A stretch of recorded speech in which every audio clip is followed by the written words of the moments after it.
بسم اللہ الرحمن الرحیم۔ نام کتاب داستان ظہور، سفیانی کا توبہ۔ اس مدت کے دوران جب امام کوفے میں تھے 70,000 لوگ امام مہدی کے لشکر سے آ ملے ہیں۔ امام کا اصل مقصد عدالت اور امن و امان کا قیام کرنا ہے، اسی لیے آپ سفیانی سے جنگ کے لیے جاتے ہیں۔ یہ خبر سفیانی کو بھی ملتی ہے۔ سفیانی سوچ میں پڑ جاتا ہے، اسے 3 لاکھ کے لشکر کی یاد آتی ہے کہ یہ بیابان بیضا میں زمین میں دھنس گئے۔ وہ ڈر رہا ہے کہ کہیں خود بھی ایسی ہی سرزمین، ایسی ہی سرنوشت کا شکار نہ ہو جائے۔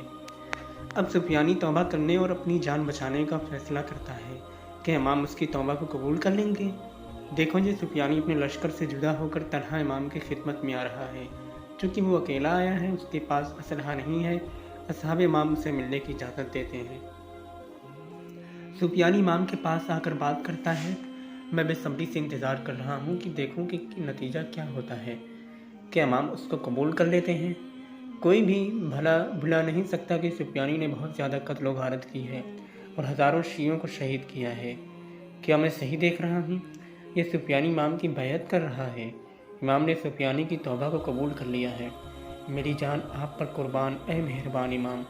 آپ اس قدر مہربان ہیں کہ ہزاروں شیعوں کے قاتل کو بھی بخش دیتے ہیں۔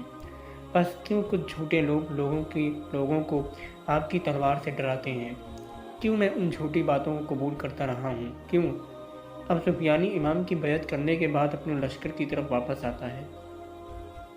جب وہ اپنے لشکر سے ملتا ہے تو اس کے سپاہی کہتے ہیں، جناب کمانڈر، آپ کے کام کا انجام کیا ہوا؟ میں نے ہتھیار ڈال دیے اور امام کی بیعت کر لی ہے۔ کتنی بڑی غلطی کر ڈالی ہے اور اپنے لیے ذلت کو خرید لیا ہے۔ تمہاری مراد کیا ہے؟ آپ اتنے بڑے لشکر کے کمانڈر ہیں، ہم سب آپ کے حکم کے تابع ہیں، لیکن اب آپ ایک سپاہی سے زیادہ نہیں۔ اب اپنے کمانڈر کی اطاعت کریں۔ جی ہاں، سفیانی کے سپاہی اس کی کمزوریوں سے یوں آگاہ ہیں اور جانتے ہیں وہ قدرت کا پیاسا ہے۔ وہ اس کے ان جذبات سے کھیلتے ہیں۔ سفیانی تھوڑی دیر کے لیے سوچ میں پڑ جاتا ہے، لیکن سفیان کے سپاہیوں کی باتیں اپنا اثر دکھا چکی ہیں۔ بالآخر وہ اپنے فیصلے پر پشیمان ہو جاتا ہے۔ اب وہ امام کے ساتھ اپنی بیعت کو توڑ دیتا ہے اور فیصلہ کرتا ہے کہ شہر کوفہ پر حملہ کر کے امام کے ساتھ جنگ کرے۔